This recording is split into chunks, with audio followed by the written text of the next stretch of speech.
Yesu nashime cyane. Yesu nahabwa icyubahiro. Muri kumwe n'umukozi w'Imana niyo nkuru Fredy akorera imirimo mu ishengero Gerezon des Âmes Paroisse Nyakabiga. Kuri uyu munsi tugiye gusangira ijambo ry'Imana twifatikije teme ivuga ngo kugira umwete mu murimo wa data bishira hejuru bituma Imana ikugirira neza. Yesu nashime cyane. Imbere yuko dusoma amajambo avuga ku iteme, reka mbanze ndirimbe aha karirimbo hanyuma tubandanye. Mpagaza hantu hela ndatangara mbonye imigabo y'Imana ninge niyishitsa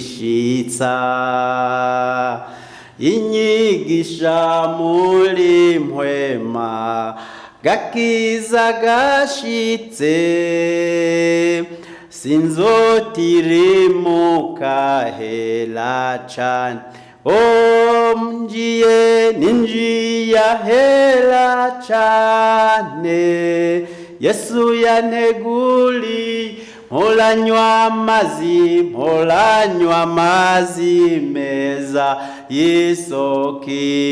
y'isokidakama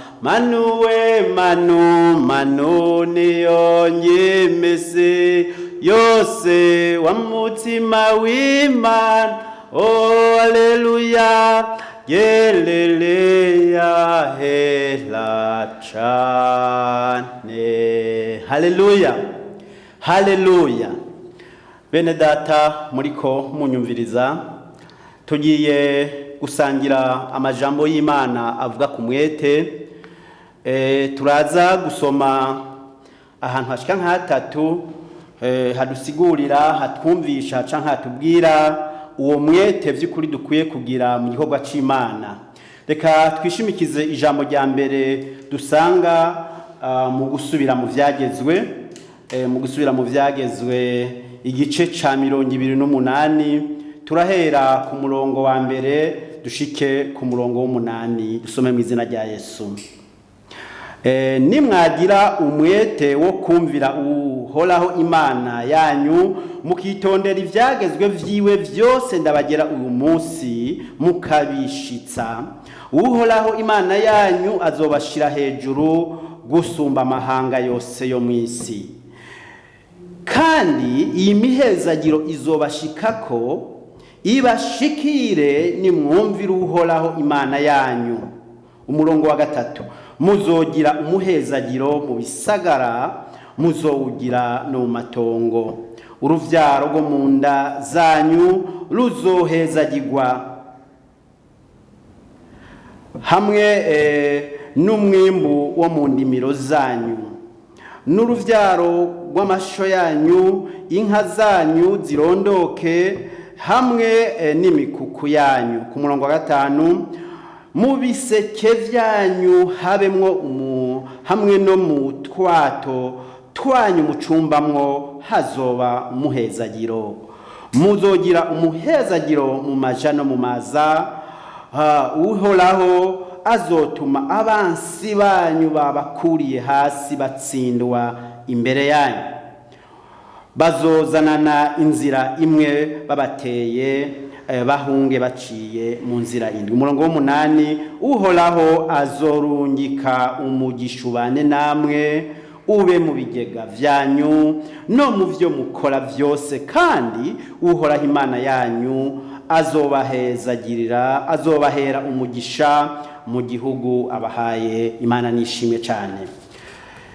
Turasoma kandi n'iri jambo ry'Imana dusanga muri Yobu igice 8, turahera ku murongo wa 5 tumanukiye epfo gatonya. Haravuga ngo ariko weho niwarondera n'Imana umwete ukinginga ishobora vyose. Haleluya.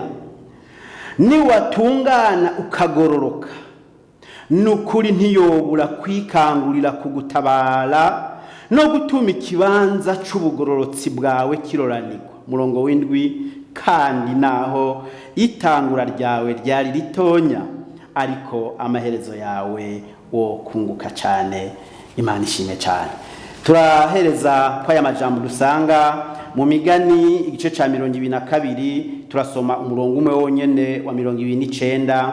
Haravuga ngo, nimwabona umuntu w'umunyamwete mu vyakora, haleluya, bene uwo muntu azokorera abami, ntazokorera abakene.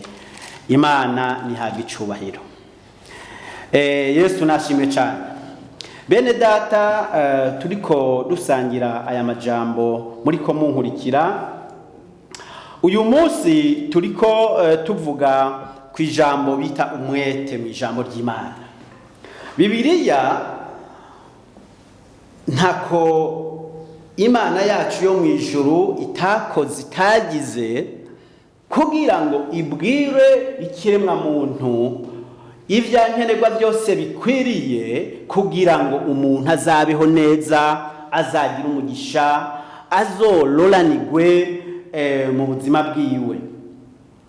Nagira ngo imbere yuko dushika kw'iri jambo umwete, nagira ngo tubanze twumvire hamwe intambuko nyamukuru zibanze zishoboza umukristo kuva mu buto gushika mu gukura. Izo ntambuko ni zimwe musanzwe mumenyereye, mwagiye mwigishwa mu mashengero mu bihe bitandukanye, ariko iya mbere mwene data unyumviriza, nagira ngo ndakubwire ko intambwe ya mbere cyangwa intambuko ya mbere ni kwa guhanuza umutima wawe ukumva birakwiriye ko utambuka ugashika imbere y'umukozi wayo, umukozi w'Imana, ugaheza ukiyemerera ku mugaragaro ko wakiriye Kristo nk'umwami n'umukiza mu bugingo bwawe. Uwo munsi ubu munsi udasanzwe ibi ntsinzi ku bugingo bwawe. Imana ishime cyane. Intambuko igira kabiri, umaze kwakira uwo Kristo nk'umwami n'umukiza mu bugingo bwawe, haba hasigaye yaho wiga gusenga. Haleluya. Ukiga gusenga. Nk'uko gusenga rero Imana iraheza ikakurungikira imbaraga ziza zigushoboza, ugaheza ugashika aho uhabwa ubushobozi bwa mpwemu yera. Mpwemu yera akaza akabana nawe. Haleluya. Mpwemu iyaje rero akabana nawe, mpwemu w'Imana iyaje akabana nawe, bigushoboza kuza urakura progressivement, ukura buke buke gushika ushike ku rugezo rwaho witwa umukristo akuze.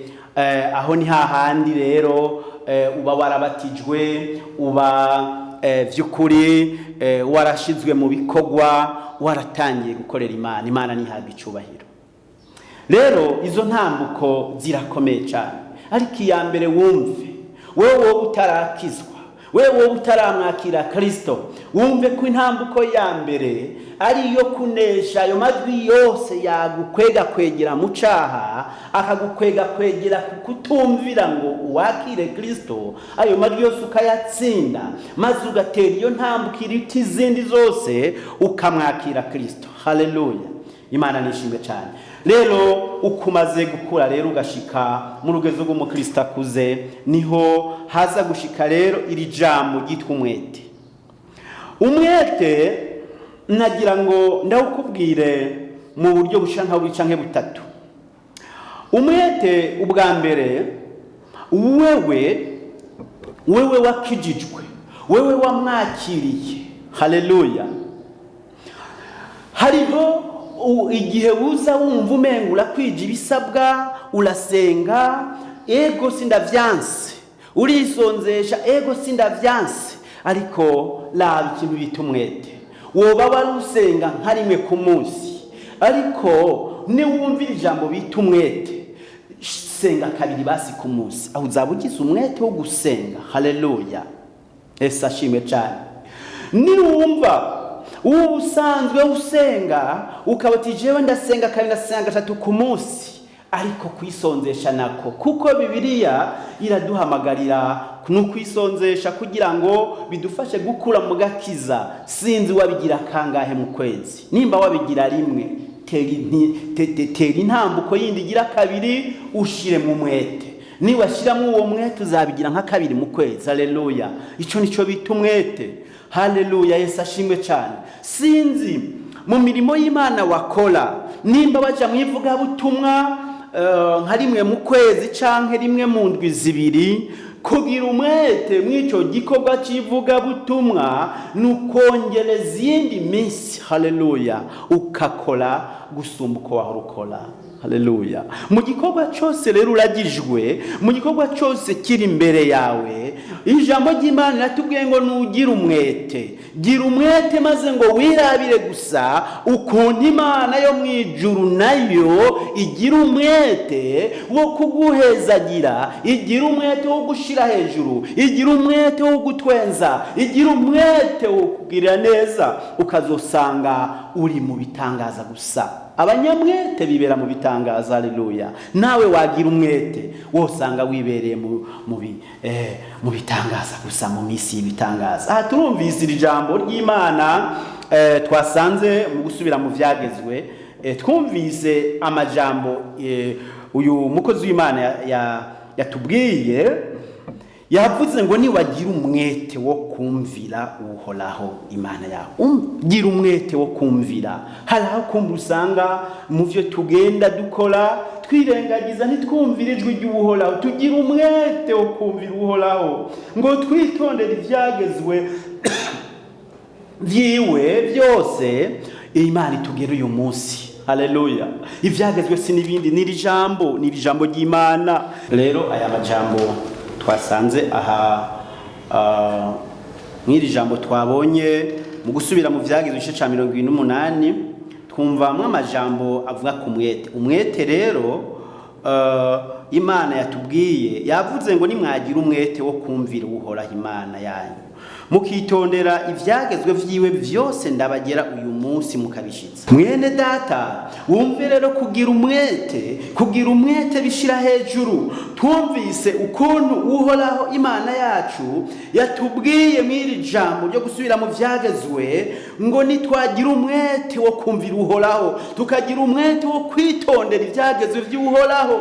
Haleluya, ivyo vyagezwe vy'Uhoraho navyo sibindi n'iri jambo nyene nkuko twavyumvise, n'iri jambo twumvise, n'iri jambo ni Bibiliya, nivyo vyagezwe vy'Uhoraho mwene data. Haleluya, ijambo ry'Imana rero ntiriza ribesha.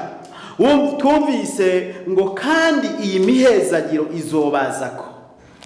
Umve mwene data, kugira umwete mu gukorera Imana, kugira umwete mu kwitwararika ibikorwa by'Imana, kugira umwete mu kumvira Uhoraho, kugira umwete, haleluya, wo kumvira ijambo ry'Imana bidutwara mu mihezagiro. Twumvise imihezagiro mitari mike.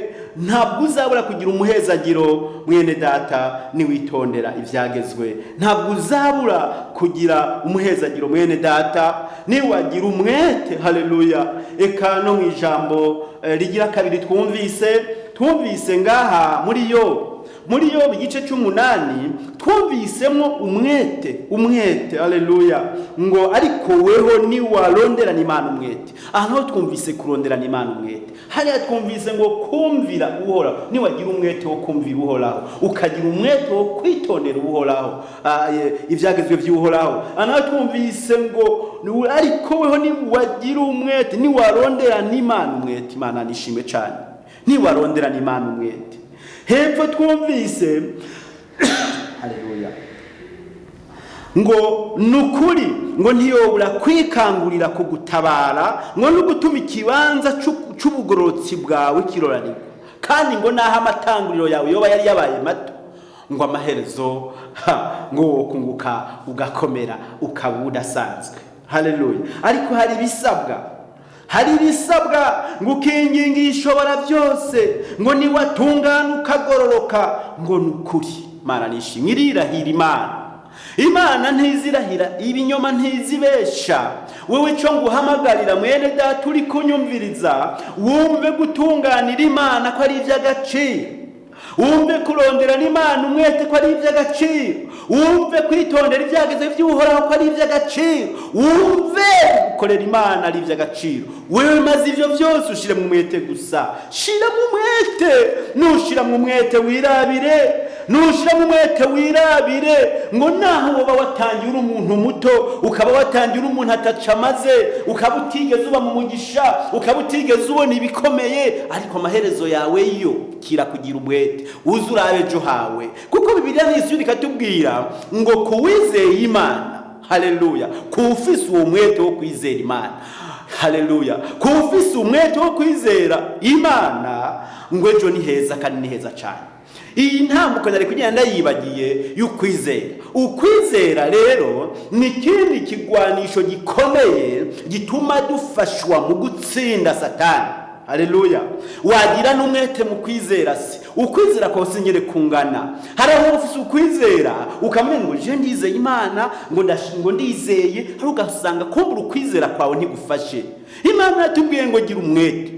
Duzamwo iyindi nivo yo kwizera, shiramwe umwete mutonya gusa mu kwizera kwawe. Wizeye ijambo ry'Imana yatubwiye ngo niwagira ngo ukwizera ngo kungana ngo nakabuto ka sinape, sinzi nyene no kubwira akabuto agatete gatonya kadashikirana n'agatete k'umuceri. Haleluya.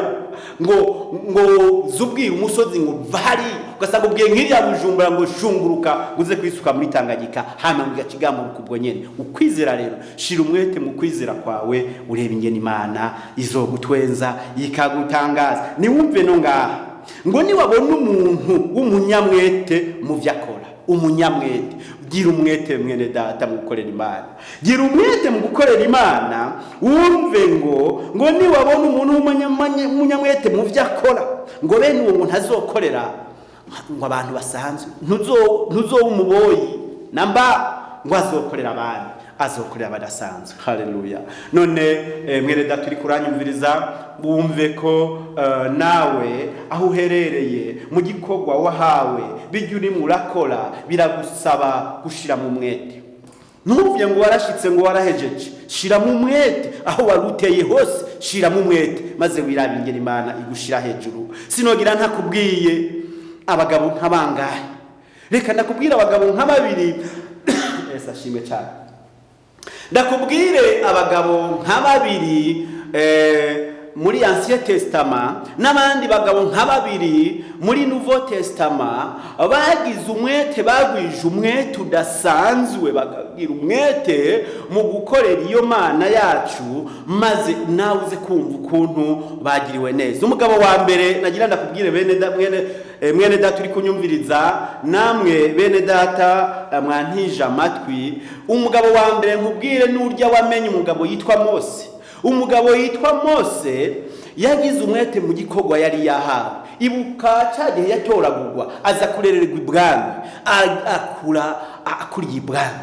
Hanyuma ndabona ahantu yagiriye umwete akantu gatonya, abona ngo bene wabo b'Abisirayeli bariko bacugwa bufuni na buhoro, abone bariko bagirirwa nabi. Ubwo nyene ngo acafata umuhema abagira nabi, ngo aramugira nawe ngo aramugirira akantu, avuga uwo waramwishe. Byace binatuma avibwama arahunga, ariko urumva ko yari yagize umwete wo kwitwararika ubuzima bwa bene se. Yesu ashimwe cyane.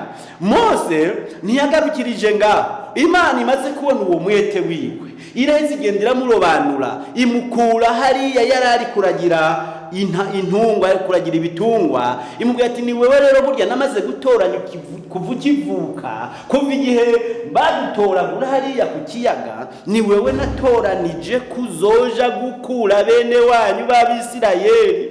Haleluya. Mu buja bwo muri Egiputa. Mose rero aremera, agamburuka, aravyemera. Ibuka rero ibitangaza bidasanzwe Uhoraho yakoresheje Mose kubw'umwete yagize mwene data. Haleluya. Nza kukubwira igitangaza giheta ibindi. Ateye ku kiyaga gitukura, Mose atabona nawe nyene biza kugenda ari kumwe n'ubwoko bw'Isirayeli bumaze kuva muri Egiputa, buhaye bubona imbere yabo hari ikiyaga gitukura, inyuma yabo naho hakaba ingabo za Farawo zari zabakurikiye. Aha hantu Mose yahatswe kuhagirira ikibazo, aha hantu Mose yahatswe kuhagirira ikibazo, ariko arahagarara nk'umuntu w'umugabo, ahagarara nk'umuntu w'umugabo, araheza avugana n'Imana yiwe kubwa mwete wiwe, avugana n'Imana yiwe. Imana iramubwira ati mbwirira abo bantu, haleluya, ati mbwirira abo bantu ntaco mutinya, ati nimwihagararire mwigumire hamwe, haleluya, ati mwirabira ibitangaza ngiye gukora imbere yanyu, ati kuko bajya abanyegiputa mubonye ntimuzapfa musubiye kubabona ukundi. Imana nishimwe cyane, Imana ikibikora uko nyene, wumva umwete aho uzukurwa naho uzushitsa. Imana ikikora ubwo nyene, yumvira Mose ubwo nyene ikiyaga gitukure gicamo kubiri, gikreye inzira, habonekamo inzira yumutse, inzira yumye, maze ubwoko bw'Isirayeli burambuka neza, burashogomanga, burashika hakurya, haleluya. Maze abanyegiputa nabo ngo bagiye gukurikira, kumbe ntibaza babona aho ibintu biteye, ntibaza babona ibihe, maze Imana ikora kandi, haleluya. Burya abanyegiputa ntabwo bazi kubonekana ukundi, kuko baguye mw'iyo nyanja itukura. Bene data, uwo ni Mose uwa mbere, umuntu w'umugabo adasanzwe, yagaragaje umwete mu gikorwa ciwe yari yahawe. Imana itera imukoresha ibikomeye. Murasoma imbere gatonya, murasanga ubundi bwo Mose yakomeje gukora ibikomeye, aho yakomeje agendana n'Imana hajya mwabujya butayu bwose. Mwene data, nakubwira umuntu agira kabiri, umuntu agira kabiri, ngiye nakubwire umukozi wayo Eliya yagaragaye nk'umuntu mu gihe ciwe adasanzwe, afise umwete mwinshi, haleluya. Eliya aza kugaragara mu gihe kidasanzwe, no kubwira nko ngaha nko mu gihe c'umwami Ahabu. Aha mu gihe c'umwami Ahabu, uyu mukozi w'Imana Eliya yarashitse ahantu kubera ibyaha by'Abisirayeli, ashika ahantu agiranira amasezerano n'Imana yo guhagarika imvura irahagarara kubwa Eliya.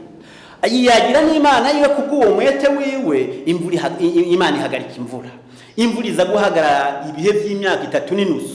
Maze mw'ico gihe ariko Imana iciramusobokana, imutwara ahantu ngo bita ku kagezi bita Keriti, aho hantu imushiraho.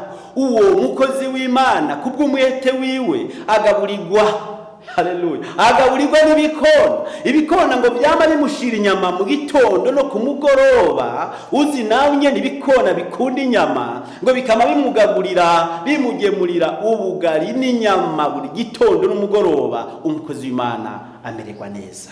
Si n'ivyo vyonyene, Imana yahavuye imukuraho, iramujana imutwara aho biti Zarefati, aho Imana imukoresha ibitangaza bidasanzwe. Wibuke kagafu kagwijwe ntigapfe gasubiye guhera mu giseke, maze ratwatuvuta ndisubire guhera, bikamutungana n'uwo mupfakazi n'abana bari mw'iyo nzu y'uwo mupfakazi. Mbere hakaza gushika n'ahantu, haleluya, hakaza gushika n'ahantu umwana w'uwo mupfakazi arapfa arashika, ariko kubw'uwo mwete umukozi w'Imana, haleluya, Eliya yarafise, harashozwa n'Imana kumuzura, aramuzura, umwana asubizwa ubugingo kandi hari yapfuye.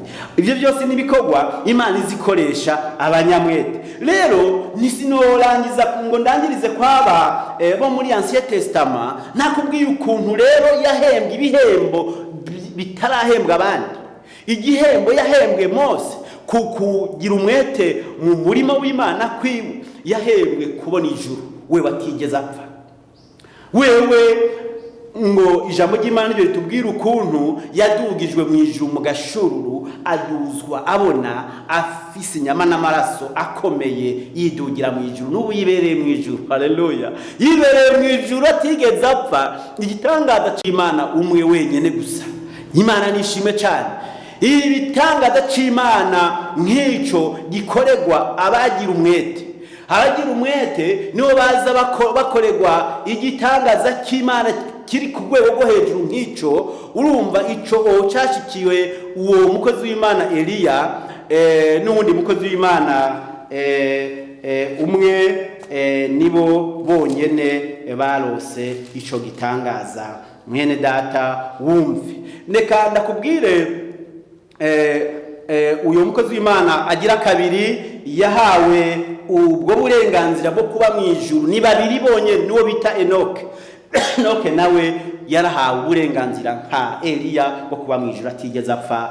Mwene data wumve, ugukorera Imana n'umwete ingene bizana umugisha udasanzwe. Hariho n'abandi bakozi b'Imana, abakozi b'Imana nka Petero. Mwene data, Petero yari umukozi w'Imana muri Nouveau Testament, yakurikiranye neza abana na Yesu, agenda aritwararika Yesu, abana na Yesu. Ribuka no mu gihe Yesu yaragiye gutangwa ku musaraba, uyu Petero niwe yahagurutse ngo agwanirire Yesu. Uwo n'umwete.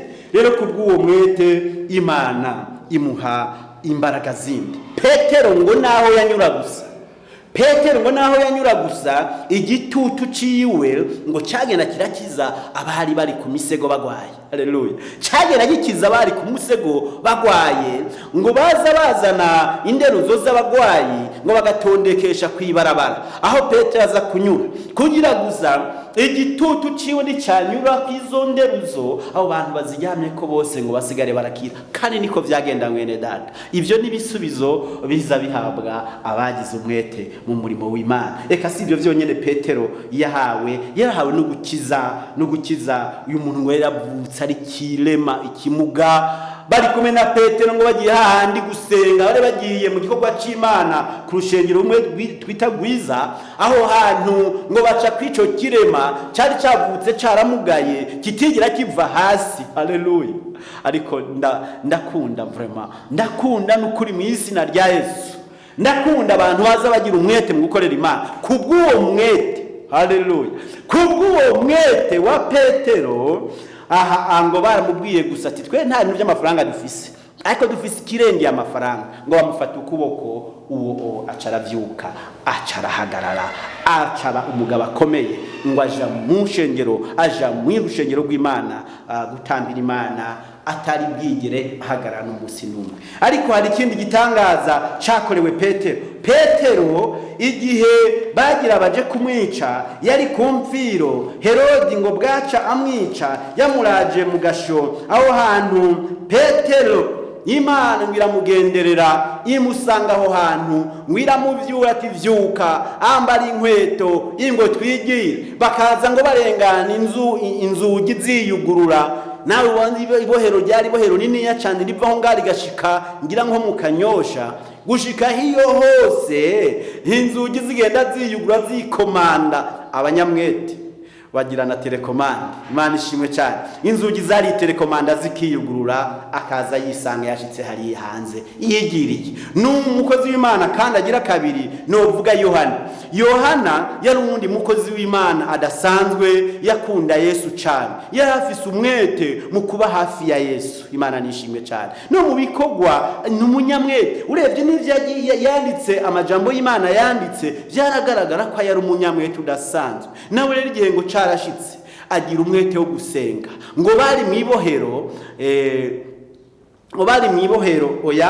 nashatse kuvuga Paulo, ngo bari mwibohero Paulo na Sila, niwe nashaka kuvuga umukozi w'Imana Paulo. Ngo bari mwibohero, ariko ico gihe ngo bagira umwete wo gusenga. Ngo bagira umwete wo gusenga. Mwene data wumve mvuze Paulo wa wundi nyenuzi yakwiragije ubutumwa bwiza gushika kure. Yesu ashimwe cyane.